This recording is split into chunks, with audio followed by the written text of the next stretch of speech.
அருமறை முதல்வனை ஆதி மாயனை கருமுயில் வண்ணனை கமல கண்ணனை திருமகள் தலைவனை தேவனை மதம் முலரிதா இறங்கி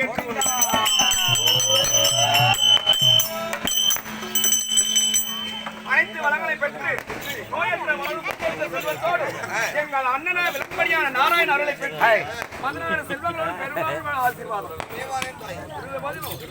சபையை பார்த்தீங்களா? எப்பேற்பட்ட சபை! காமனை நினைவினாலும் கஞ்சனை உண்டியாலும் பூமகள் நடினமாதர் பொருந்திய துடையினாலும் தாமதம் என்ற கங்கை தரித்தவன் பாதத்தாலும் நேமமா நின்று காக்கும் நிர்மல கிருஷ்ணதேவா மார்பில் வரக்கூடிய திருவாகிய மலர்மங்கை மகாலட்சுமி பொருந்த சபைக்கு விரித்த கூந்தலோடு அழுதகன் சிந்தியாதல் வந்திருக்கின்றேனே.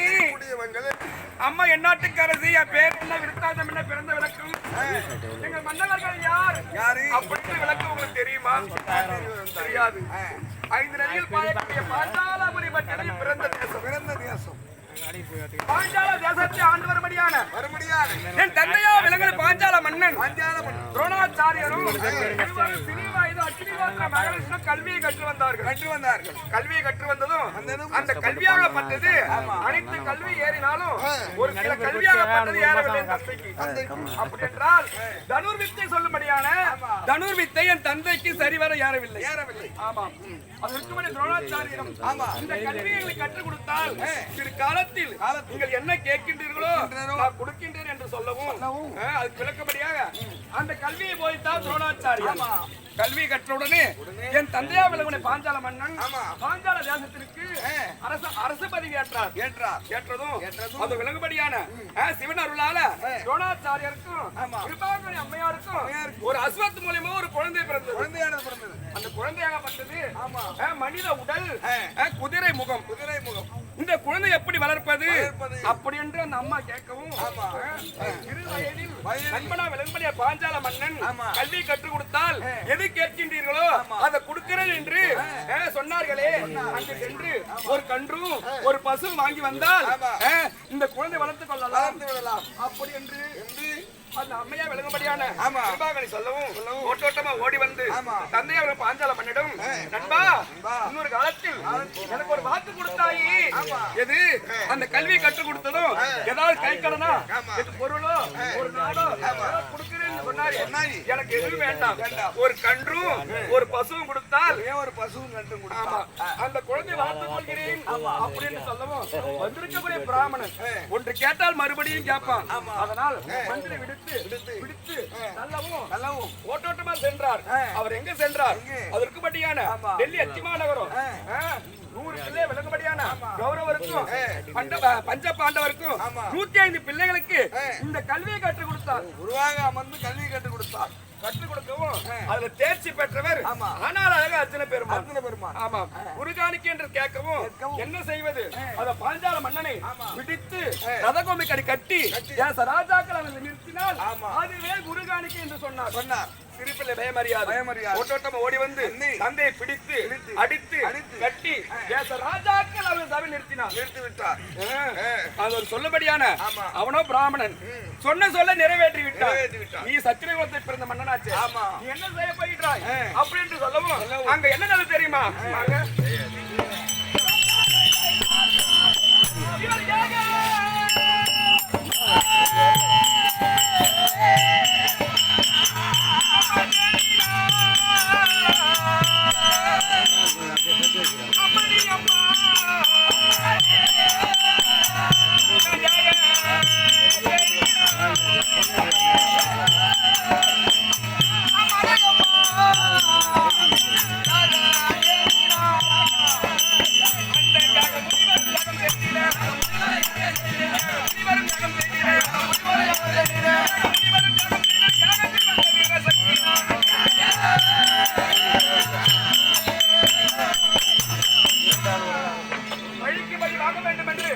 துரோணாச்சாரி கொள்வதற்காக ஒரு பிள்ளை ஈன்றெடுக்க வேண்டும்.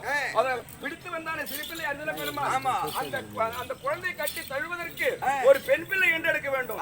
அப்படி என்று குருப்பரை அழைத்து புத்திரகாமேசி யாகம் செய்தார்கள். ஆமா, புத்திரகாமேசி யாகம் செய்யும் பொழுது முந்தி முதலாக எங்க அண்ணனா விளங்கும்படியான துரோணாச்சாரை கொள்கிறேன் அப்படி என்று துஷ்ட தூய்மன் பிறகு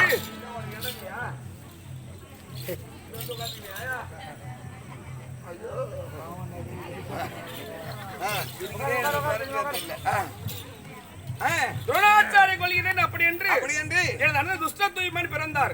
பிறகு மஞ்சள் நிற ஆடையோடு துரோதனை வளைக்கின்றேன் அப்படி என்று இந்த அம்மன் யாகத்தில் பிறந்தேன்.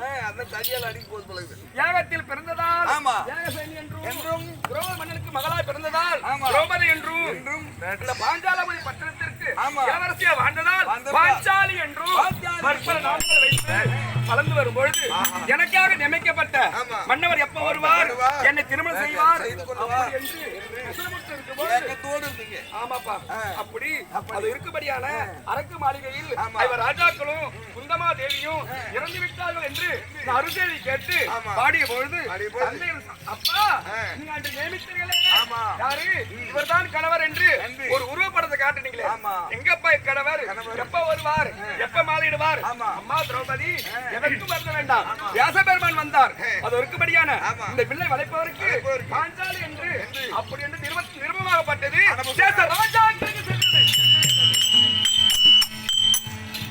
நான் என்ன கேட்கின்றேன், அவர்களும் காட்டில் இருக்கிறாங்க, நம்ம நாட்டில் இருக்கிறோம், எப்படி இந்த செய்தியாகப்பட்டது எப்படி சொல்லும் அப்படி என்று கேட்கும்போது நாட்டில் இருந்தாரானா நமது கல்யாண செய்தி தன்னை கேட்ட மாத்திரத்தில் தீர்த்தி வருவார்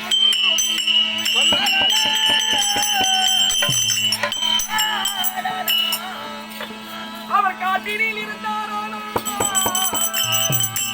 ஐயா காரணம் அறிவோம் என்று சாட்சிகள் கனிமணம் புரியும். நாட்டில் இருந்தாக்கா அந்த நிறுவனப்பட்டு சென்று பாஞ்சாலி திருமணம் வர வேண்டும் அப்படின்னு நிறுவனமாக போவோம். அவங்கதான் காட்டுல இருக்கிறாங்களே, எப்படி அந்த நிறுவனம் போவோம் அப்படின்னு தெரியாமல் இருக்கும்பொழுது அது இருக்கும்படி அர்ஜுன பெருமான் ஒரு பிராமண வடிவில் வந்தார். வந்து இந்த வில்லை வளைத்து என்னை திருமணம் செய்து அது இருக்கும்படியான இந்திரபிரஸ்த நகரம் ஏற்படுத்தி அழகான பெருத்த ராஜசூயா மகவிழா என்று சொல்லப்படியான மகவிழா செய்து அங்க இருக்கு வரக்கூடிய ராஜாக்கள் சொல்லும்படியான கௌரவம் வந்தார்கள். அவர் மூத்தவரா விளங்கும்படியான துரியோதனன் மண்டபத்தை சுற்றி பார்க்கிறேன் அப்படி என்று வரவும் மணிமகனை தடுத்து கீழே விழுந்து அதற்கு யார் பொறுக்கிறார் என்று பொறுக்கி அப்படி என்று தந்தைக்குதான் பிறவி குருடு, இவனுக்கு என்ன மதிக்குருடா அப்படி என்று கை கூட்டி நகையாடி இருக்கேன். அப்படி நகையாடி உடனே மனசில் வஞ்சகத்தை வைத்துக் கொண்டு பிள்ளைக்கு புனல் கல்யாணம் என்று சொல்லி ஐவர் ராஜாக்களை வரவழைத்து சூது பகடை ஆடி நாடு நகரை தோற்று இந்த பத்தினியை வைத்து பகடை ஆடி என்னையும் தோற்று எப்பா அங்க என்ன நடந்தது தெரியுமா? அறையில் இருந்த என்னை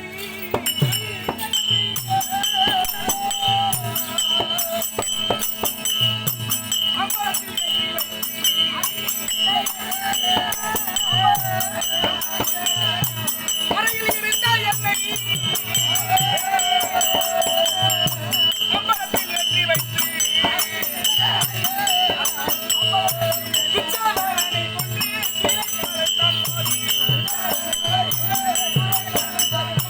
துச்சாதனனை கொண்டு தீரைக்காலைத்தான் பாவி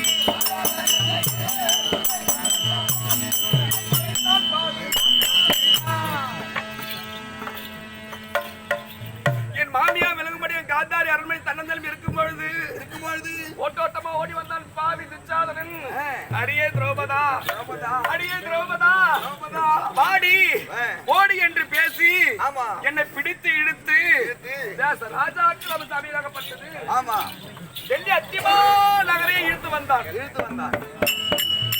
ஒரு வீட்டுக்கு 64 அரண்மனைகள். ஒரு வீட்டை பிடித்து இழுத்து வந்தானே பாவி. தேச ராஜாக்கள் அவன் சபை நிறுத்தி அங்க என்ன செய்தான்? என் ஸ்ரீலாகப்பட்டது கலைத்தான் பாவி. அங்க கலையும் பொழுது கோவிந்தா நாராயணா என் மானத்தை காப்பம் செய்ய வேண்டும் நீதான் அப்படி என்று மனமுருகி வேண்டினேன். எனக்கு மாலா தீ வைத்து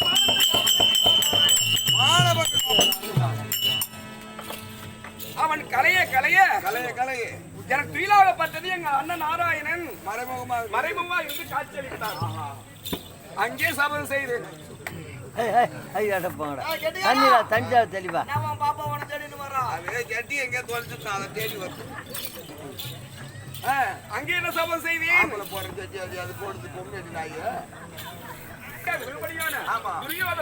உடலை பிளந்து செங்குருதியாகப்பட்டது. அந்த உதிரத்தை அள்ளி எண்ணெயாகவும் மணிக்குடலை ஒரு புஷ்பமாகவும் மணி என்பை ஒரு சீப்பாக மாறி எப்பொழுது முடிக்கின்றேனோ அப்பொழுதுதான் முடிப்பேன் அப்படின்னு சபதம் செய்து அது இருக்கும்படியான 12 ஆண்டு வனவாசம் ஓராண்டு அஞ்ஞாவாசம் கழித்து வந்தால் நாடு நகரை தருகிறேன் என்று கரார் நியமித்ததும் அதன் பிரகாரம் எப்படி போனோம்?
ஓராண்டு அஞ்ஞாவாசம் கழித்து வந்தால் நாடு நகரை தருகிறேன் என்று கரார் நியமித்தான் படுபாவி. அப்படி 12 வனவாசமும் ஒரு நாள் நாளா கழித்தோம். கழித்து எங்க அஞ்ஞாவாசம் எங்க தொலைப்பது அப்படின்னு தெரியாமல் இப்படியா விராடபுரி தேசத்தில் விராட மன்னனுக்கும் சுரக்கனை அம்மையாருக்கு நான் ஒரு பணிமாதா வேலை செய்தேன். எது? ஆமா, பணிப்பெண் பண்ணமகள் சைலந்திரி பூமாலக்காரி இருதசாரி சொல்லும்படியான 5 திருநாமங்களை வைத்து அந்த அம்மையாருக்கு ஒரு தாதி பெண்ணா வேலை கைப்பிடிக்க தாதி, கால்பிடிக்க தாதி, குட்ட குரலுக்கெல்லாம் தாதி ஓடி வருவா. அந்த நாட்டுல அந்த அம்மையாருக்கு ஒரு தாதி பெண்ணால வேலை செய்து வியாச்சார கொடுமை எப்பொழுது என் கூந்தல் முடிப்பது அப்படின்னு தெரியாமல் நேற்றைய தினத்தில் அண்ணனா விளங்கும்படியான எம்பெருமான் நாராயணமான தூது சென்றார். எதற்கு? நாடு நகர் தருகிறேன் என்று சொன்னாரே. அப்படி என்று அண்ணா சண்டை வேணுமா நாடு வேணுமா சண்டை வேணுமா கேட்டாரு. கேட்டாரு. நான் என்ன செய்தேன்? நான் செய்த சபதங்கள் நிறைவேற வேண்டும். ஐவர் ராஜாக்கள் சபதம் செய்தார்கள். ஆமா, எங்கள் சபதம் நிறைவேற வேண்டும், நாடு நகர வேண்டாம் அப்படி என்று எங்கள் அண்ணன் சொல்லவும் அவர் சொன்ன பிரகாரம் 18 நாள் எது சண்டை நியமிச்சு வந்தாலும் யாருக்கு வெற்றி யாருக்கு தோல்வி யார் பக்கம் படை கிளப்புது. ஆமா, அப்படி என்று தெரியாமல் இருக்கின்றோம். என்ன செய்வது ஏது தெரியல. மன்னவரை பார்க்கணும். தெய்வத்தை வர வேண்டும்.